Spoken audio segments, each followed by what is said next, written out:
Y'all enjoy that NYC?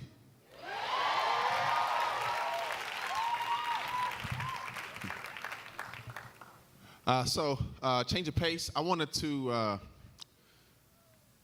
address something that's very, I don't know, it's not always easy. It's very complicated to address, which is why I think sometimes church community, the Christian community and the black community, we sometimes even, and then of course the crossover in the black Christian community, sometimes we try to avoid conversation, a real conversation about it, so much gray area of mental illness or mental health. And I don't got all the answers, y'all. I don't. But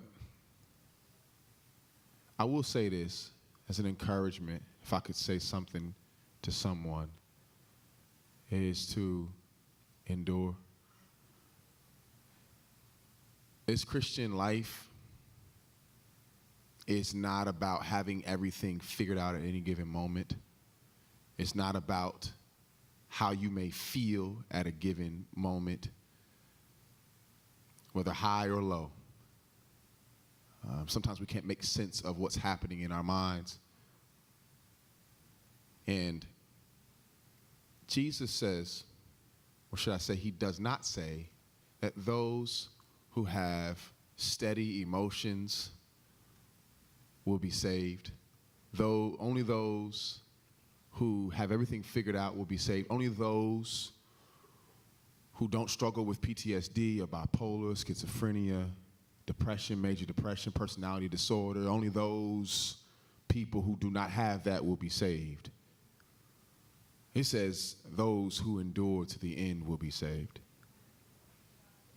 And so it's not so much about how you feel in any given moment, but even in those moments where you're not feeling it, but faithing your way through it,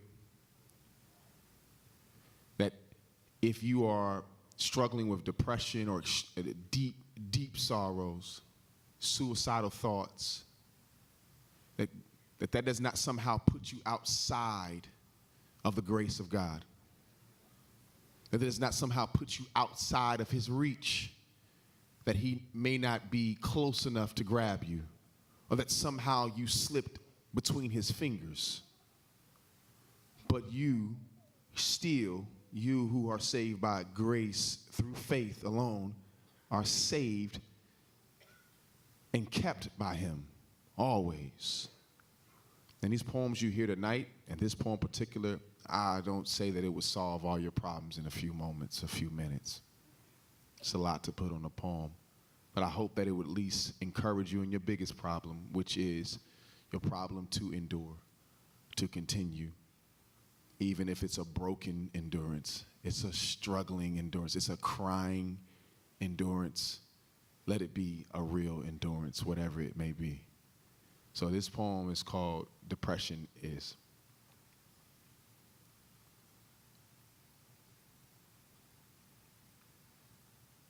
Depression is a strange friend. Can sometimes feel like your only companion.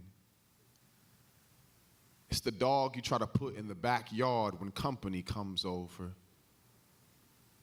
It is an allergic reaction. Your environment can change how you breathe that day. Depression is LeBron James' hairline. It leaves and it comes back, and it leaves and it comes back.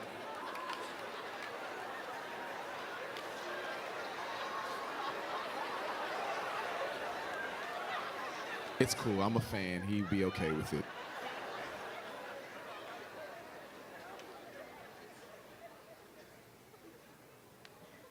Depression is a police officer's gun.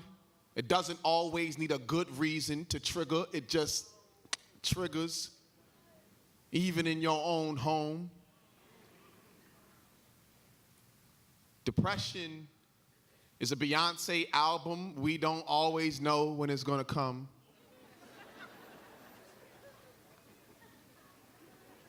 But we anticipate all the pandemonium it will stream. Depression is a Beyonce concert. All the voices around you can be deafening.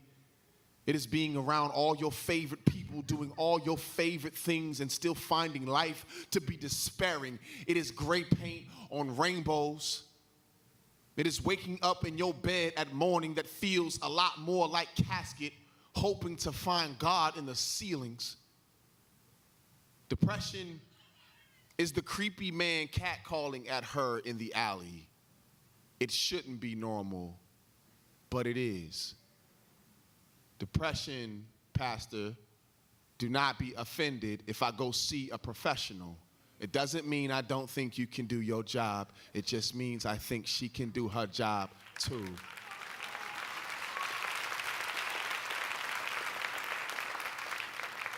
Like we think professional help is cool for diabetes or pills for high blood pressure, but mental illness can only be cured with exorcism. Depression is repeating to yourself, I want to live, I want to live, I want to live, and hoping you'll believe yourself on the 12th time. On Thursday, I dragged me and all those voices into my therapist's office. I told her I don't think I'm suicidal. I just don't want to live anymore. Breathing can become so redundant after a while. My 21st birthday fell on a Sunday. I sat under voices of a choir floating over me like stars. I was a vast emptiness sitting in the pews, surprised I was still living. I always knew I would die young. I heard of suicides in the news, and I wanted to be sad for them. But I was jealous. Maybe they wanted it more than I did. The day Kate Spade hung herself, for a moment I thought she was a hero, a damsel in distress that came to her own rescue. People thought she gave up on life, but on Thursday I thought she was a renegade, a rogue soldier that finally protested all those ghosts screaming at her at night.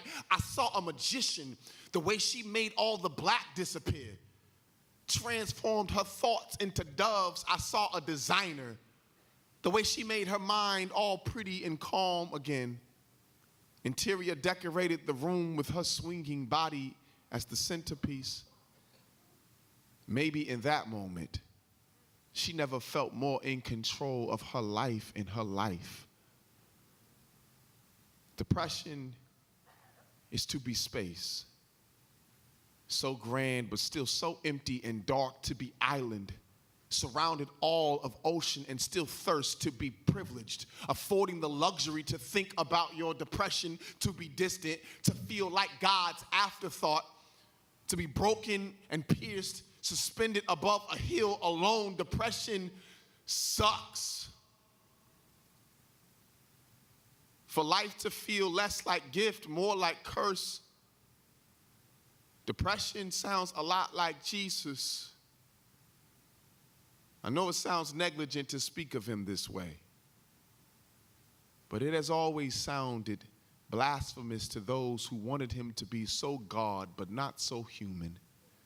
Depression is being betrayed by friends, questioned by family, mocked, beaten by enemies. It is showing up last to Lazarus' deathbed, seeing his sisters mourn. It is being so aware of how grim life really is that you sweat blood. It is sitting in your father's counseling office in Gethsemane's garden only to be left naked, forsaken on wooden sticks, the true vine, crushed and destined out to dry on a cross and ferment in a grave. You think he didn't know what it was like to be depressed, to be stricken with grief? A man quite fond of sorrows learned obedience through suffering, became a curse like depression on a cross.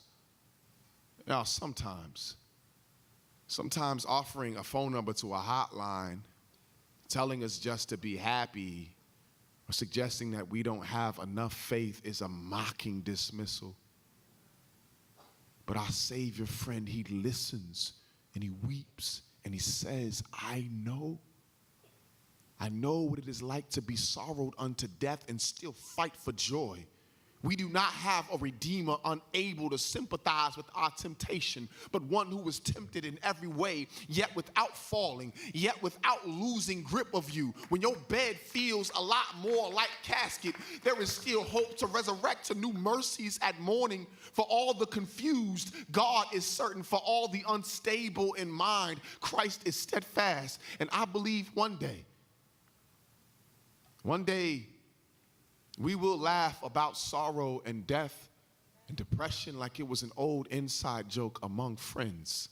Because depression may have my mind sometimes, but it is too weak to carry my soul. Despondency will never know eternity, and death will never know my spirit. Depression is now, y'all, but it is not forever.